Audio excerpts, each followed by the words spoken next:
Welcome to A Lawyer's Guide to the Galaxy, a podcast about geek culture by lawyers with your hosts, Ben Siders and Kirk Taman. Hi folks, Ben here from A Lawyer's Guide to the Galaxy. We are still working to bring you content, and I've got 4 Edamame episodes that Kirk is working on. This is actually the first one he sent me, but it will probably be the third one we release in terms of the chronology. So I'm recording this before I've received the others, and you'll probably listen to those before you listen to this one if I do this right. This one is about the Disney Plus show Rebels, which I have not seen yet. So I'm not going to listen to this because I don't want there to be any spoilers, so we're just trying to get some easy content out to you while we're still working on schedules to get together to record more of our traditional content, but we did want to get something to you at least. Kirk put these together, and I may also sprinkle in some content here as time permits. In the meantime, please enjoy Kirk's take on Rebels. Okay, we're on to another new recording here. You guys back for another Edamame episode. I'm talking about Star Wars again, because I always talk about Star Wars now. Really, I'm actually recording this right after talking about The Bad Batch, and I'm going to talk about the other show we're watching, which is Rebels. So we're cycling and literally watching both The Bad Batch and Rebels simultaneously, which is an interesting sort of clash, because as I mentioned in the last episode, Bad Batch is an exploration into the formation of the Empire. And, you know, that's sort of its setting. For those of you who may not have got the thing or may have cut out The Bad Batch because you haven't seen it yet, basically what I said in conjunction with The Bad Batch episode is while I didn't like The Bad Batch in the Clone Wars, I've actually incredibly enjoyed The Bad Batch as a show on its own. It feels much better made, and it's really exploring an interesting portion of the world in the Star Wars universe around the formation of the Empire. Counter to that, and definitely what we have, Rebels is the formation of the rebellion. And so, you know, we're seeing Rebels around the formation of the rebellion. Now, we have just started it. I know a lot of people have probably watched all of Rebels. We're not even through the first season yet in the course of sort of, you know, watching Rebels. But it was a show that, again, when I first started watching it, I watched the first few episodes, I was really kind of like, is this going to work? You know, do we really need these characters? My real concern with it is how much of this is going to be too much, just sort of we need the Jedi to constantly be, you know, the character of interest, so to speak, which is my one complaint a lot of times in Star Wars is that everybody wants to be a Jedi. I joke about it because there was a comic strip I used to read, an online comic strip. It's probably still up. Called Multiplex. If you have not read it, I would recommend it. He's also done a Multiplex animated movie, which is really good. It's a short, but it is really good, and I would recommend watching it, so definitely check out Multiplex. But one of the things he did a Kickstarter to do some print versions of it. The comic is obviously set in a multiplex with the teenagers that run the movies and everything along those lines who are big movie fans. I got to know the creator of it. I think he's a very talented man. And I really love his stuff. I had him do a couple things for it. I have appeared in the comic repeatedly, so you may see me at various points in time appearing in the comic. For those of you who do it, the primary place I do appear as a zombie in his zombie movie. I am impaled upon one of the velvet ropes, so if you were looking for me, you'll find me there. He warned all of us who wanted to do the zombie things, you would all die in horrible ways. The other one I appear as is I appear in the audience for the opening of Star Wars, because he actually does the idea that they have the opening of Star Wars, and he did the Kickstarter. People appear in the audience. If you donate at certain levels, you appear in costume as a fan. I noted that of the people who appear as the fans, I believe I am the only person who is not a Jedi. I appear as Han Solo, action figure Hoth version, specifically action figure Hoth, for those of you who know it, because in the movie, his uniform is brown. In the action figure, his uniform is blue.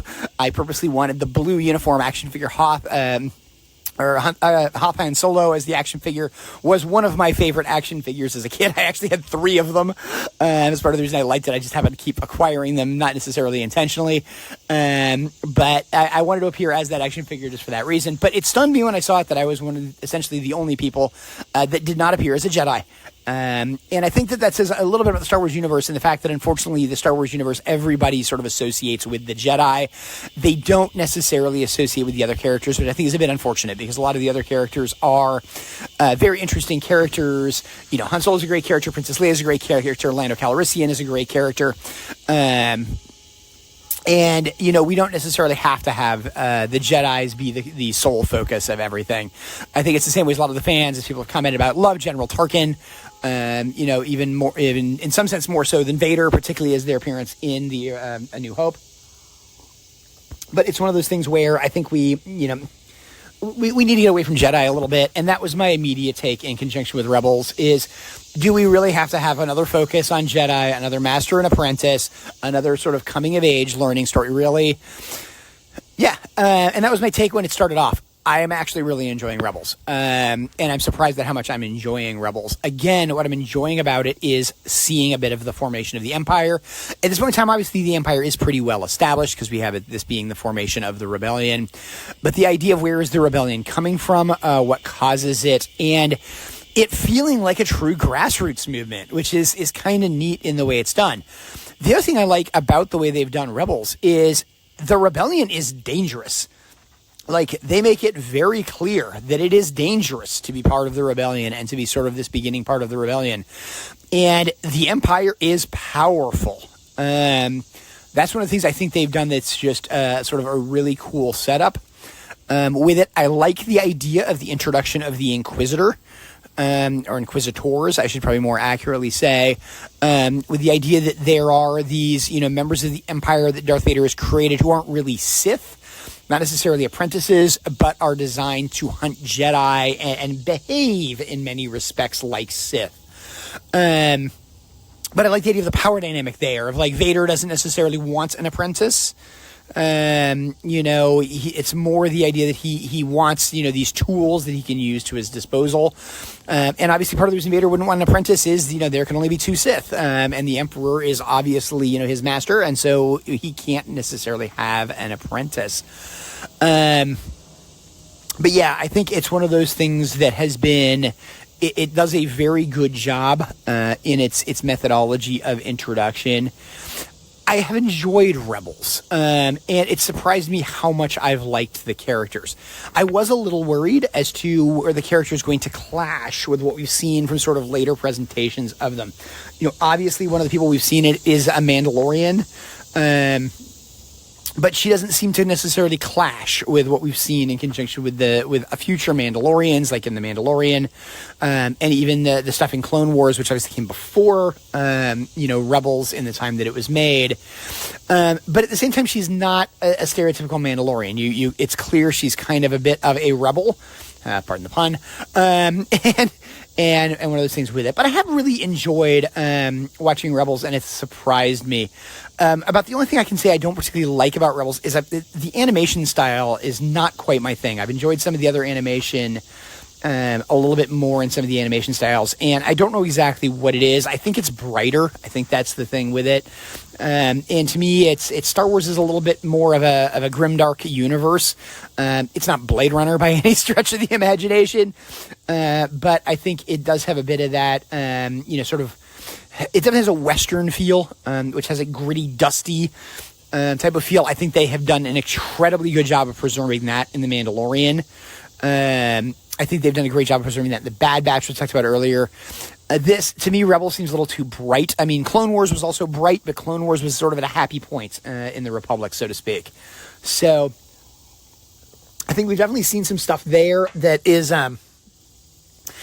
different from it, and so it's that type of thing with it. What I have enjoyed about it is I have enjoyed the exploration of parts of the lore, particularly of the Jedi lore, that are discussed in the Clone Wars and are sort of background to the movies and things that I think fans have kind of always accepted but have not been explored. The perfect example I talk about here is the Jedi Temple, when they go and find this sort of abandoned Jedi Temple, and the idea of how is it that rebels are making lightsabers, that you have these idea that there are still Jedi out there. There are ones that were not captured, which helped found the rebellion. The real idea that there are probably more Jedi even than Luke. We have the introduction of Luke, him being sort of the concept of being the last Jedi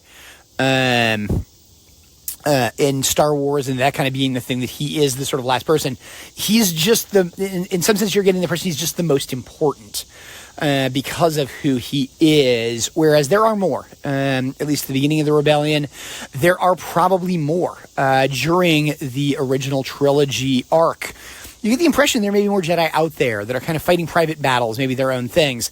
The nice thing about that, and the things I think that definitely, introduces, is it makes the existence of Ahsoka, much more reasonable. In the idea that Ahsoka is still out there. There are other Jedi out there. And she even says, in conjunction with the Mandalorian, there are so few of us left now. So not the idea that Luke is the only one, but there are still more. The things that I like about that is it allows for the idea of exactly how does Luke improve his powers. Could he have had a mentor? It also introduces the fact that, he's got this school for Jedi in the sequels. Again, there are Jedi out there. We have seen the scene, where we have the young boy on the casino planet, and the war suppliers, in conjunction with the idea that, is clearly, using the Force, and we have Jedi. So the thing that I kind of liked about it is the idea that, the Jedi Temple, even in the prequels and in what they present as sort of, things in the Republic, was not all the Jedi. Like, there are Jedi still out there that may not necessarily know what they are. That, even to the extent as we're talking about sort of the period of rebellion, the original movies, Rebels, sort of things like that, they are out there. They're even being trained as Jedi by other Jedi. We have this kind of wandering knight type of feel being introduced, much more so than, again, sort of Luke being the lone hero. He's the last of the Jedi. He's this sort of incredible thing. It's more he's the lone hero because he's the son of Anakin, not because he's the only Jedi. And Anakin being who he is, and Darth Vader becomes a central focus of the Empire, and therefore we have Luke being, what he can be. So that's one of the things I have kind of enjoyed about it. I've also really kind of enjoyed the idea of, lightsabers being personal, and what does it mean to build a lightsaber, and how do you pick what lightsaber to build? So I've really kind of enjoyed that aspect of it, in the fact that, our main character's lightsaber is completely different from everything else we've seen. I mean, I love the fact that it incorporates a blaster. I mean, I just think that's kind of a great concept, as to what they have with it. It looks nothing like any of the other lightsabers that we've seen out there, other than the fact that, it has a sword handle. But yeah, it's those kind of things of what I've enjoyed about Rebels. And again, I've enjoyed the idea of the foundation of the rebellion, seeing, again, sort of earlier days of the Empire. But now we're really seeing the Empire sort of almost at the height of its power. They're obviously at this point in time building the Death Star, or presumably, building and designing the Death Star. We have, the events of Rogue One, still to come. And so, again, it's one of those things where, you really have this idea of how do you fight back against this extreme power that knows everything, that has everything. And, part of the reason they get away with it and they fight back against it is it's a big bureaucracy. It can't necessarily be everywhere at once. You don't necessarily have every commander being completely competent. You don't necessarily have every commander being entirely on board. And that kind of thing being cool. The other thing I've actually enjoyed, and it's a thing across it's not so much Rebels, but it just struck me as one of the things I've enjoyed across all of these shows, is the ideas of junk planets. We're starting to get much more into this idea that there are like literally planets that are just junkyards of stuff. It's something we appear in The Mandalorian. It appears in The Bad Batch. I believe we've had one appear in Rebels. I'm trying to remember if that was in the particular Rebels show that I'm thinking back of. But I'm actually kind of appreciating that as a thing for it. It's the idea that these things exist and that they're important. We had one in Clone Wars too. And the Empire produces just a lot of trash. And again, sort of some of the daily, back-to-back things of the idea of just this, what does it mean when you talk about the idea that you have, life in the Empire, in the Republic, in the Rebellion, whatever you want to say, that's just on this enormous scale. The fact that there are planets dedicated to things like being junk heaps. Because, we need some place to put it. So yeah, that's sort of been my take of it. I'm not going to go into as much of Rebels. We haven't watched episode of Rebels as much recently. We've been watching more Bad Batch recently to get caught up. But again, I just wanted to sort of comment about it. I've enjoyed Rebels. It's been an interesting show to me, and it'll be interesting to see where it goes from here. So anyway, I'm going to leave you with that. Again, sort of sci-fi review episode. I know people are not as fond of these as they are some of our, more legal episodes, but it's one I've wanted to do these two just because of what it is, and talk about it, and we'll see where it goes from there. So anyway, that's me signing off, and hopefully then next time you hear from me, you'll hear from both of us. I'll talk to you soon. The views expressed by the participants of this program are their own and do not represent the views of, nor are they endorsed by Lewis Rice LLC, its officers, directors, employees, agents, representatives, shareholders, and subsidiaries. None of the content should be considered legal advice. As always, consult a lawyer. This podcast was produced and recorded in St. Louis, Missouri.